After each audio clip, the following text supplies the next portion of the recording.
दादा कल जो घटना घटी है दत्तूवाड़ी के इधर एक सब बिल है, वो सब बिल तोड़ने के लिए जितेंद्र आवाड इनके कार्यकर्ता है बबलू सैयद, इन्होंने वहाँ पर प्रयास किया गया। फिर बाद में ये जो पूरा मैटर है चौकी में गया। चौकी में जाने के बाद पत्रकारों के साथ उन्होंने बदतमीजी से पेश आए। इस्लामुद्दीन है प्रहार टाइम्स के, उनके साथ उन्होंने बदतमीजी की। उन्होंने कुछ सवालों के जवाब उन्होंने दिए नहीं, उल्टा उनके ऊपर ही भड़क गए। तो क्या कहेंगे इसके ऊपर दादा आप? अस्सलाम वालेकुम, नमस्कार। पहले तो जो इलाके में ये घटना घटी वो घटना दत्तूवाड़ी नहीं है, वो गुजरात है, क्योंकि वहाँ से मट्टी कब्रिस्तान को गई है। तो यहाँ पर पहले आपको कहा गया था कि कब्रिस्तान को जो मट्टी आएगी वो गुजरात से आएगी। तो जो कब्रिस्तान के लिए जो मट्टी गई है तो वो वहाँ से गई है, तो हम समझते हैं कि वो गुजरात है। पहले तो आप ये दिमाग से निकाल दीजिए कि वो दत्तूवाड़ी है, तो वो जो घटना घटी है वो गुजरात में घटी है। आप बात को समझ सकते हैं इस बात को। तो वो जो घटना घटी है जो आप बोलते दत्तूवाड़ी, तो वहाँ पर जो सबील तोड़ा गया है, बाकायदा मुस्लिम धर्म में इमाम हुसैन को मानने वाले सभी लोग हैं, सभी धर्म के लोग मानने वाले इमाम हुसैन साहब को, और उनकी याद में वो सबील बनाया गया था। और वो वहाँ पर आप देखेंगे कि वहाँ पर जो सामने पानीपुरी वाला रहता था, तो अगर कोई पानीपुरी वाला था उसके सामने, तो उसको वहाँ से हटाया गया कि आप सबील के सामने मत रहो।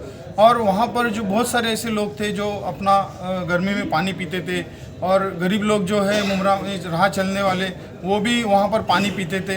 तो ये इमाम हुसैन साहब ने वहाँ पर बाकायदा कुरान शरीफ की आयत लिखी गई थी, और वो जब तोड़ा गया तो वो अगर तुम्हारे 7/12 की जगह थी तो तुम उसके ऊपर तुम बाकायदा महापालिका में कायदेशीर कुछ कानून वगैरह कुछ है कि नहीं आपको? हर बार तुम हम करे सु कायदा अपनी दादागिरी, जैसा हर बार अवार्ड अपनी दादागिरी करता है, तो तुम अवार्ड के जो चेले चपाटे हैं, ये हमेशा तुम दादागिरी करने का जो काम करते हैं वो अभी सब बंद करो, क्योंकि अभी तुम्हारा वक्त ख़त्म होने को आ गया है। और ये अगर तुम नहीं करेंगे तो भविष्य में तुमको इस चीज़ का बहुत कुछ नुकसान सहना पड़ेगा।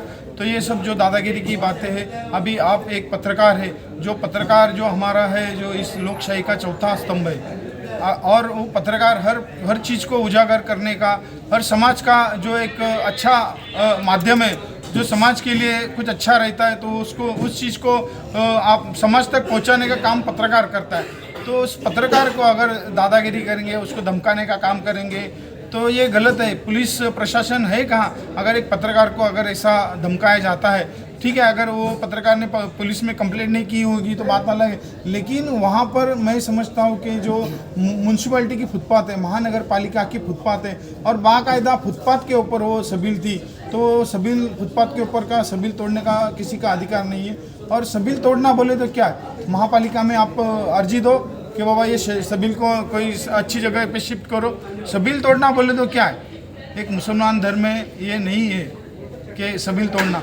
तो इस चीज़ को आप ध्यान में रखिए कि इन लोगों की किस तरीके से दादागिरी चल रही है। जिस तरीके से इन लोग के साथ में जब रहते हैं लोग, तो उनका कभी भला तो करते नहीं, लेकिन अगर इनके साथ में नहीं है तो उनका बदले की राजनीति करने का, ये 15 साल में मुमरा में आप देखे होंगे कि बदले की राजनीति करने का ही इन्होंने काम किया और कुछ भी नहीं। और जो शब्बिल है वो फुटपाथ में बनाई गई है, जिसका 7/12 बोले वो मेरे नाम पे, ऐसा उन्होंने कहा। अरे 7/12 है तो तुम्हारे को तोड़ने का अधिकार नहीं है, और तुम मुसलमान है तो इमाम हुसैन की जो चीज़ है वो तोड़ने का तुमको अधिकार नहीं है। वहाँ पर तुम लोगों को पानी पिलाने का काम करते हैं, तो जिसने भी बनाया होगा उसका मैं शुक्रिया अदा करता हूँ।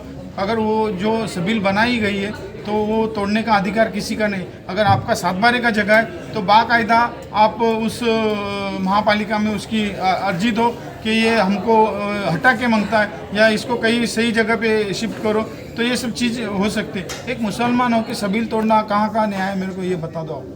नहीं, जैसे पत्रकार से जो है क्या कहते हैं कि हुज्जत से बात करना, ये कहाँ तक जायज़ है? अरे ये तो आप अभी ठीक है, अभी इससे पहले मुमरा में बहुत सारे लोगों के ऊपर हुज्जत से बात करने का, दादागिरी करने का यही सिलसिला होते आए हैं। अभी ये सिलसिला पत्रकारिता को आके पहुँचा है। तो आप इस बात को अंदाज़ा लगा सकते हैं कि आज एक पत्रकार का अपमान करना, उसको हुज्जत से बात करने, उससे बदतमीजी करने का, तो इस चीज़ का मैं विरोध करता हूँ और पुलिस प्रशासन से मांग करता हूँ कि एक पत्रकार का जो इस लोकशाही का चौथा स्तंभ है, उसके ऊपर ऐसी अगर हरकतें होती हैं तो उनके ऊपर इस चीज़ के ऊपर अगर जो कायदेशीर कुछ गुनाह दाखिल हो सकता है तो उस चीज़ को गुनाह दाखिल करना बहुत ज़रूरी है। और ये जो भविष्य में ये पत्रकारों के ऊपर हुआ है, भविष्य में किसी और लोगों के ऊपर हो सकता है, तो आप इस चीज़ को ध्यान में रखिए कि इनकी ताकत कितनी बड़ी हुई है कि इन्होंने पत्रकार के ऊपर एक उज्जत करने की बात की, उससे बदतमीजी करने की बात की।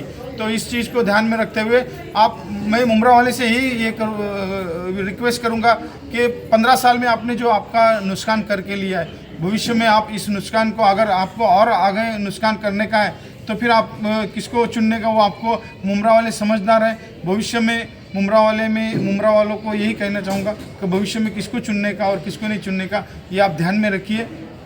बस, धन्यवाद।